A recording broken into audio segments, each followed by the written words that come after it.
परंतु आपल्या रुग्णांना इकडे तिकडे पळायची गरज भासली नाही पाहिजे अशी शासनाची भूमिका असल्याकारणानं ते कोविड सेंटरची निर्मिती केली आहे. काही लोकांनी त्याला विरोध केलेला आहे, कारण खाजगी हॉस्पिटल जे आहे त्या हॉस्पिटलची दलाली करणारी हे लोक आणि त्यामुळे त्या कोविड सेंटरला विरोध करतात. त्यामुळे हे कोविड सेंटर खाली राहिलं तरी चालेल, परंतु आपल्या शहरातील कोरोना रुग्णांना इतरत्र कुठेही जाऊ नये यासाठी राज्य शासनाने सुविधा जी उपलब्ध करून दिली त्याबद्दल मी त्याचं मनापासून अभिनंदन करतो. 12 करोड़ रुपए की जो निधि है, जो फिजूल खर्च मैं कहूँगा किया जा रहा है, इसका मैं पूरा जिम्मेदार राज्य सरकार, यहाँ के आमदार और हमारे आयुक्त साहब को मैं कहना चाहूँगा कि इसके लिए वही जिम्मेदार है। नमस्कार, आदाब, मैं अजीम तांबोली, आप देख रहे YSR न्यूज़। मीरा भाईंदर शहर में बन रहे हैं जेम्बो कोविड केयर अस्पताल को लेकर अब शिवसेना और भाजपा आमने सामने नजर आ रही है। एक तरफ शिवसेना के विधायक प्रताप सरनाईक इस कोविड केयर सेंटर का समर्थन कर रहे हैं, तो वहीं दूसरी ओर भारतीय जनता पार्टी के नगर सेवक एडवोकेट रवि व्यास इसका विरोध कर रहे हैं। इस बारे में हमने रवि व्यास से बात की, आइए जानते हैं उनकी क्या प्रतिक्रिया है। क्या कहेंगे रवि व्यास जी, आपने मुख्यमंत्री को पत्र दिया है इस कोविड केयर सेंटर को लेकर।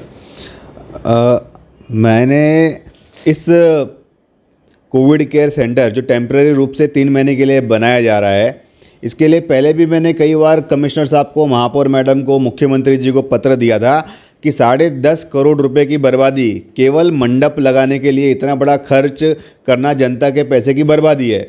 ये विषय को मीडिया ने भी, सभी नगर सेवकों ने, लोक प्रतिनिधियों ने, समाज सेवकों ने काफ़ी ज़ोरों से इसका निषेध किया था, काफ़ी ज़ोरों से चलाया भी था कि किसी भी तरीके से जनता के पैसे की बर्बादी नहीं होनी चाहिए, क्योंकि तंबू और बम्बू गाड़कर 10.5 करोड़ रुपए का ये जो खाली हॉस्पिटल तैयार कर रहे हैं, ये पूरा का पूरा पैसा फिजूल जाने वाला है। और आप देख रहे हैं आज वैसा ही हुआ। 3 महीने के लिए जो हॉस्पिटल का जो भाड़ा था, वो 3 महीने का कार्यकाल तो ख़त्म भी हो गया है और आज तक हॉस्पिटल के अंदर एक पेशेंट भी नहीं आया है अभी तक। अभी कल ही इन लोगों ने इस हॉस्पिटल का उद्घाटन मुख्यमंत्री जी के हाथों से करवाया। अब जहाँ पे शहर के अंदर कोविड के पेशेंट्स दिन के 50 या 60 आ रहे हैं, हम लोगों ने 2 क्वारंटाइन सेंटर थे महानगर पालिका के, वो दोनों क्वारंटाइन सेंटर हम लोगों ने बंद कर दिए हैं। जो हमारा स्टाफ था, हाउसकीपिंग का स्टाफ था, नर्सेज का स्टाफ था, वो स्टाफ हम लोगों ने कम कर दिया है, उन लोगों को हम लोगों ने काम पर से निकाल दिया है, क्योंकि पेशेंट्स की संख्या कम हो गई है। आज हमारे पास में 650 के करीब बेड ऑलरेडी उपलब्ध है, जो कि टेम्बा हॉस्पिटल हुआ, मीनाताई ठाकरे हॉल हुआ, धर्माधिकारी हॉल हुआ, प्रमोद महाजन हॉल हुआ, यहाँ पे हमारे पास में बेड उपलब्ध है और पेशेंट्स नहीं हैं और हमारे ये हॉस्पिटल खाली पड़े हैं।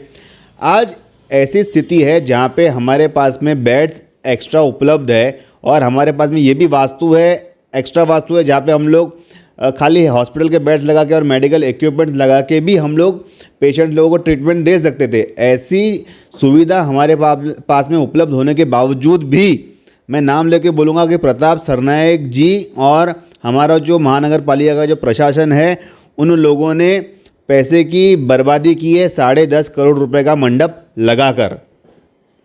व्यास जी, कई लोग ये भी बताते हैं कि दूसरी वेव आने की आशंका जताई जा रही है, इसलिए इस तरह का मंडप वहाँ पर लगाया गया है, क्योंकि पेशेंट को असुविधा नहीं होना चाहिए इसलिए।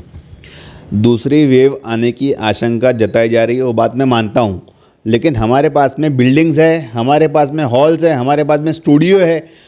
देखिए, मेरा विरोध हॉस्पिटल बनाने को नहीं है, मेरा विरोध है कि टेम्पररी एक खुले मैदान पर आप एक टेंट खड़ा करते हो, वो टेंट का भाड़ा 10.5 से 12 करोड़ रुपया है। मैं उस टेंट और मंडप का विरोध कर रहा हूँ। देखिए, 12 करोड़ रुपए के अंदर हम लोग एक परमानेंट हॉस्पिटल खड़ा कर सकते हैं, जिसके लिए हम लोग मेडिकल का एक परमानेंट इंफ्रास्ट्रक्चर खड़ा कर सकते हैं। इन लोगों के पास में इतनी बुद्धि नहीं है। ये लोग MLA बने हैं, पब्लिक ने इनको MLA बनाया है, इन लोगों को आज सरकार में, सत्ता में है, तो इसका मतलब इन लोगों को थोड़ा अपना कॉमन सेंस यूज़ नहीं करना चाहिए कि जनता का पैसा है उसको सही जगह पे उपयोग किस तरीके से किया जाए। आज 3 महीने का सिर्फ भाड़ा 12 करोड़ रुपया है। अब ये 3 महीने तो ख़त्म भी हो गए हैं, कॉन्ट्रैक्टर तो अपना पैसा वसूल कर लेगा महानगर पालिका से। और दूसरी बात ये है कि शासन ने 12 करोड़ रुपए में से अभी तक 1 रुपया भी अभी तक इनके पास में आया नहीं है और कॉन्ट्रैक्टर पीछे पड़ा है महानगर पालिका के कि मैंने जो तंबू और बम्बू गाड़ा है उसका पैसा दो। तो ये पूरा का पूरा 12 करोड़ रुपए की जो निधि है, जो फिजूल खर्च मैं कहूँगा किया जा रहा है, इसका मैं पूरा जिम्मेदार राज्य सरकार, यहाँ के आमदार और हमारे आयुक्त साहब को मैं कहना चाहूँगा कि इसके लिए वही जिम्मेदार है। मीरा भाईंदर शहर में सत्ता आपकी है, इसका जो पेमेंट देना है वो महापालिका के पास आ रहा है, ठेकेदार, किस तरह से आपका रोल रहेगा? देखिए, मैं आपको बताना चाहूँगा कि हम लोगों ने आयुक्त साहब को, महापौर मैडम ने भी और नगर सेवकों ने भी जाहिर रूप से पत्र लिखकर निषेध किया कि आप ये पैसे की बर्बादी आप इस तरीके से मत कीजिए। आपको हॉस्पिटल बनाना है तो हमारे पास में बिल्डिंग्स है जहाँ पे इंफ्रास्ट्रक्चर का पैसा बच जाएगा, तो आप खाली बम्बू और तंबू गाड़ के मंडप के लिए टेम्प्ररी स्ट्रक्चर आप क्यों खड़ा कर रहे हो? तो इसके लिए आयुक्त साहब ने, उपायुक्त ने मुझे लिखित जवाब दिया है कि हम लोगों को स्टेट गवर्नमेंट से ओरल ऑर्डर्स है, हमें विधायकों के ओरल ऑर्डर्स है कि भाई वीडियो कॉन्फ्रेंसिंग द्वारा हमें आदेश दिया गया है कि आप लोग इस तरीके की व्यवस्था तैयार कीजिए। इसके लिए हम लोगों ने किया है।